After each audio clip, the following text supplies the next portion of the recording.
اللہ ہی اللہ کیا کرو، دکھ نہ کسی کو دیا کرو، جو دنیا کا مالک ہے نام اسی کا لیا کرو۔ السلام علیکم ورحمۃ اللہ وبرکاتہ۔ ناظرین استقبال ہے، سواگت ہے آپ کا viral news live studio Jalgaon Maharashtra India میں۔ میں آپ کا میزبان مفتی محمد ہارون ندوی۔ آئیے پیارے ملک بھارت کی بہت ہی خاص بڑی 10 اہم خبروں پر نظر ڈالتے ہیں، لیکن سب سے پہلے میں اپیل کروں گا کہ جو ساتھی نئے ہیں اور ابھی تک اس بے باک سچے چینل سے جڑے نہیں ہیں، اگر آپ چاہتے ہو کہ آپ کو ملک بھارت کی اور پوری دنیا کی صحیح اور سچی خبریں دیکھنے اور سننے کو ملے تو پھر آپ اس چینل سے جڑ جائیے۔ سبسکرائب کر لیجئے ہمارے اس چینل کو، بیل آئیکن گھنٹی کے بٹن کو دبا دیجئے تاکہ ہماری ہر ویڈیو ہر خبر آپ کو آپ کے موبائل پر مل سکے۔ اور ہاں ناظرین، ہم ہر روز ایک اپیل کرتے ہیں کہ پلیز یہ ایک پرائیویٹ چینل ہے اور چینل چلانے کے لیے پوری ایک ٹیم کام کرتی ہے، بڑا روپیہ پیسہ خرچ ہوتا ہے۔ اگر آپ چاہتے ہو کہ ایسے چینل جو ظلم اور ظالموں کے خلاف بے باک انداز میں بول رہے ہیں، اگر آپ چاہتے ہو کہ ایسے چینل مضبوط ہوں، باقی رہیں، تو پلیز آپ چینل کی فائنینشیل ہیلپ، مالی تعاون، مالی مدد ضرور کیجیے۔ اسکرین پر آپ نظر ڈالیں، ہمارے چینل کا بینک اکاؤنٹ نمبر بھی دیا گیا ہے، اور اگر آپ آن لائن پیسہ بھیج کر مدد کرنا چاہتے ہیں تو گوگل پے، فون پے اور پے ٹی ایم تینوں کا ایک ہی نمبر ہے 9637541786۔ اللہ نے جو بھی آپ کو طاقت دی ہے اس اعتبار سے ہر دن یا ہفتے یا مہینے میں ایک بار ہی صحیح 200 500 1000 جو بھی آپ چینل کی مدد کر سکتے ہو مدد کیجئے، چینل کو مضبوط کیجئے، ہمارا ساتھ دیجئے۔ ناظرین، پہلی بڑی خبر جسے میں الحمدللہ کہہ کر اللہ کا شکر ادا کرتے ہوئے سنا رہا ہوں، رب العالمین کا شکر ادا کرتے ہوئے ہم لوگ جمعیت علماء ہند حضرت مولانا ارشد مدنی، جمعیت علماء ہند حضرت مولانا ارشد مدنی کا بھی ہم شکریہ ادا کرتے ہیں کہ ایک بڑا مسئلہ جو تھا کہ ملک میں کسی بھی مسجد کو لے کر وواد کھڑا کیا جا رہا تھا، کسی بھی مسجد کو لے کر سروے کی اپیل کی جا رہی تھی کہ یہاں فلاں مندر ہے، فلاں مندر ہے، فلاں مندر ہے،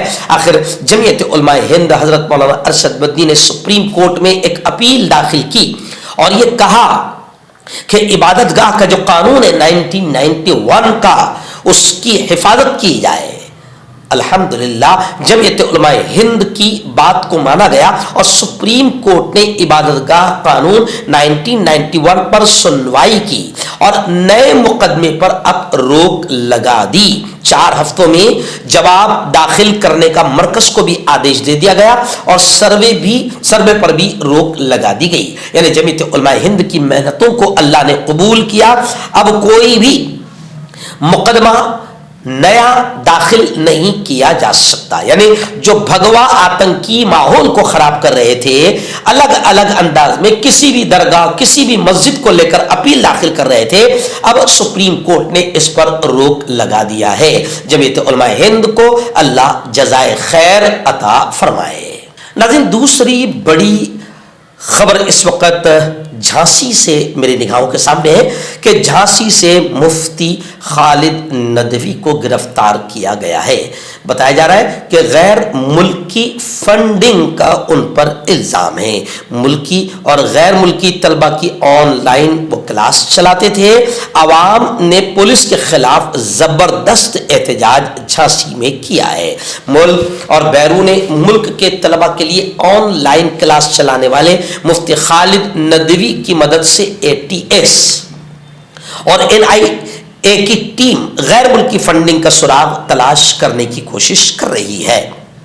اس سلسلے میں گزشتہ کل الصبح تقریباً 4 بجے NIA اور ATS کے مشترکہ ٹیم نے جھانسی کوتوالی علاقے میں واقع سلیم باغ دتیا گیٹ کے رہنے والے مفتی خالد کے یہاں چھاپا مارا، جو بنیادی طور پر دینی تعلیم کی آن لائن اور آف لائن کلاس چلاتے ہیں۔ مرکزی تفتیشی ایجنسی ٹیم کا دعویٰ ہے کہ ان کے پاس غیر ملکی فنڈنگ معاملے میں اہم سراغ ہے۔ مفتی خالد نے بتایا کہ رات کو تقریباً 3 بجے ٹیم میرے گھر پر آئی، دستک دی اور میرے گھر کی ہر چیز کو چھان مارا۔ انہیں کچھ بھی نہیں ملا.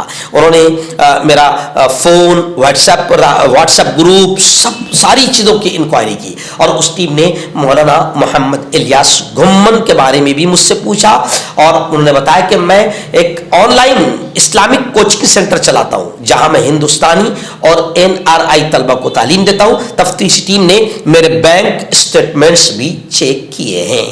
ناظرین، میرے اپنے شہر کی ایک بڑی اچھی خبر میں اسے کہوں گا جو میری نگاہوں کے سامنے ہے. Iqra theme college of arts and science, جو اقرا ایجوکیشن سوسائٹی الحاج عبدالکریم سالار صاحب جس کے چیئرمین ہیں، اس کالج کی ایک شاندار کامیابی کی خبر میری نگاہوں کے سامنے ہے. بتایا جا رہا ہے کہ اقرا تھیم کالج نے شاندار کامیابی حاصل کرتے ہوئے 5 گولڈ میڈلز اور یونیورسٹی میرٹ لسٹ میں 11 مقامات پر قبضہ کیا ہے. اقرا یتیم college of arts and science Jalgaon north Maharashtra university کا واحد اقلیتی ایسا ادارہ ہے. گزشتہ 35 سالوں میں اس ادارے نے علاقہ خاندیش میں مسلمانوں کی ہائر ایجوکیشن اعلیٰ تعلیم کے لیے انتہائی شاندار روایتیں قائم کر رکھی ہے. تعلیمی سال 2023-24 میں کالج کے اسٹوڈنٹس نے طلبہ نے غیر معمولی کارکردگی کا مظاہرہ کرتے ہوئے یونیورسٹی کی میرٹ لسٹ میں 11 مقامات پر امتیازی کامیابی درج کرنے کے ساتھ ساتھ 5 گولڈ میڈلز بھی حاصل کیے ہیں. میں آپ کو بتا دوں کہ یہ ادارہ یقیناً ہمارے اپنے شہر ہی نہیں، پورے علاقہ خاندیش کا ایک عظیم تعلیمی ادارہ ہے جہاں میری قوم کے، ہمارے سماج کے ہزاروں، اور صرف ہمارا سماج ہی نہیں بلکہ ہندو بیٹے ہندو بیٹیاں بھی اس کے BA D.Ed کالج میں باقاعدہ تعلیم حاصل کر رہی ہے. اقرا ایجوکیشن سوسائٹی کے صدر محترم جناب الحاج عبدالکریم سالار صاحب، نائب صدر ڈاکٹر اقبال شاہ، سیکرٹری الحاج اعجاز ملک نے اس کامیابی پر بے انتہا خوشیوں کا اظہار کیا. ناظرین، مہاراشٹر کے پربھنی میں اب حالات فی الحال معمول پر ہے. پولیس کا فلیگ مارچ جاری ہے. بتایا جا رہا ہے کہ 50 سے زیادہ افراد کو پولیس نے اب تک حراست میں لیا ہے، اور جس نے شر انگیزی کی تھی اس شخص کو بھی گرفتار کر لیا گیا ہے. وہیں پر پربھنی کے حالات کو لے کر مرکزی وزیر رام داس اٹھاولے نے بھی اس تشدد پر تشویش کا اظہار کیا اور کہا کہ جو بھی قصوروار ہے اس کی گرفتاری ہو اور اسے سخت سے سخت سزا دی جائے. ناظرین، مہاراشٹر کی راجنیتک ہلچل، سیاسی ہلچل کو لے کر ایک بڑی خبر آ رہی ہے. دہلی میں گزشتہ کل اجیت دادا پوار اور شرد پوار کی ملاقات ہوئی. ظاہر بات ہے کہ اس ملاقات کے بعد سیاست گرم ہو گئی. سالگرہ کی مبارکباد دینے کے لیے میں گیا تھا، ایسا اجیت دادا کا کہنا ہے کہ میں سالگرہ کی مبارکباد دینے کے لیے چاچا جان کے پاس گیا تھا. خاندان ٹوٹنا نہیں چاہیے، اجیت پوار نے ایسا بیان دیا ہے. لیکن اجیت پوار کی ملاقات، کیونکہ اجیت پوار جب بھی ملتے ہیں تو کوئی نہ کوئی بڑا ہنگامہ ہوتا ہے. اجیت پوار شرد پوار کی ملاقات نے سیاسی گلیاروں میں پھر ہلچل مچا دی ہے. اور یہ بھی سچ ہے کہ اجیت دادا پوار اور شرد پوار کی ملاقات سے مہایوتی BJP میں کافی ہلچل مچی ہے، کیونکہ کبھی بھی کچھ بھی ہو سکتا ہے.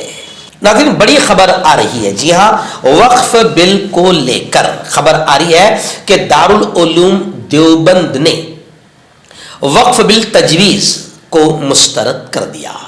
2 دن پہلے آپ نے سوشل میڈیا پر ایک ویڈیو بھی دیکھی ہوگی، ایک تصویری بھی دیکھی ہوگی، جس میں دارالعلوم دیوبند کا ایک وفد مولانا مفتی ابوالقاسم نعمانی، جمعیت علماء ہند کے راشٹریہ ادھیکش قومی صدر مولانا ارشد مدنی اور پورا وفد جو ہے دارالعلوم کا نظر آ رہا ہے، جو JPC کی میٹنگ میں دہلی گیا تھا. اس میٹنگ میں انہوں نے صاف طور سے دارالعلوم دیوبند کے وفد نے وقف بل تجویز کو مسترد کر دیا. حضرت مولانا ارشد مدنی نے اس دوران کہا کہ اگر وقف بل میں یہ ترامیم جو حکومت چاہتی ہے، اگر یہ ترامیم آتی ہے تو پھر مسلمانوں کی عبادت گاہیں محفوظ نہیں رہے گی. مولانا مدنی نے کہا کہ ملک میں اتنی پرانی مساجد اور عبادت گاہیں ہیں کہ سینکڑوں سال گزرنے کے بعد بھی یہ بتانا مشکل ہے کہ ان کا واقف، ان کو وقف کرنے والا کون ہے. مولانا نے کہا کہ اس ترمیم میں جو حکومت لا رہی ہے بڑی خامیاں ہیں، اسے لانے کے پیچھے حکومت کی نیت اچھی نہیں ہے. ناظرین، ہاتھرس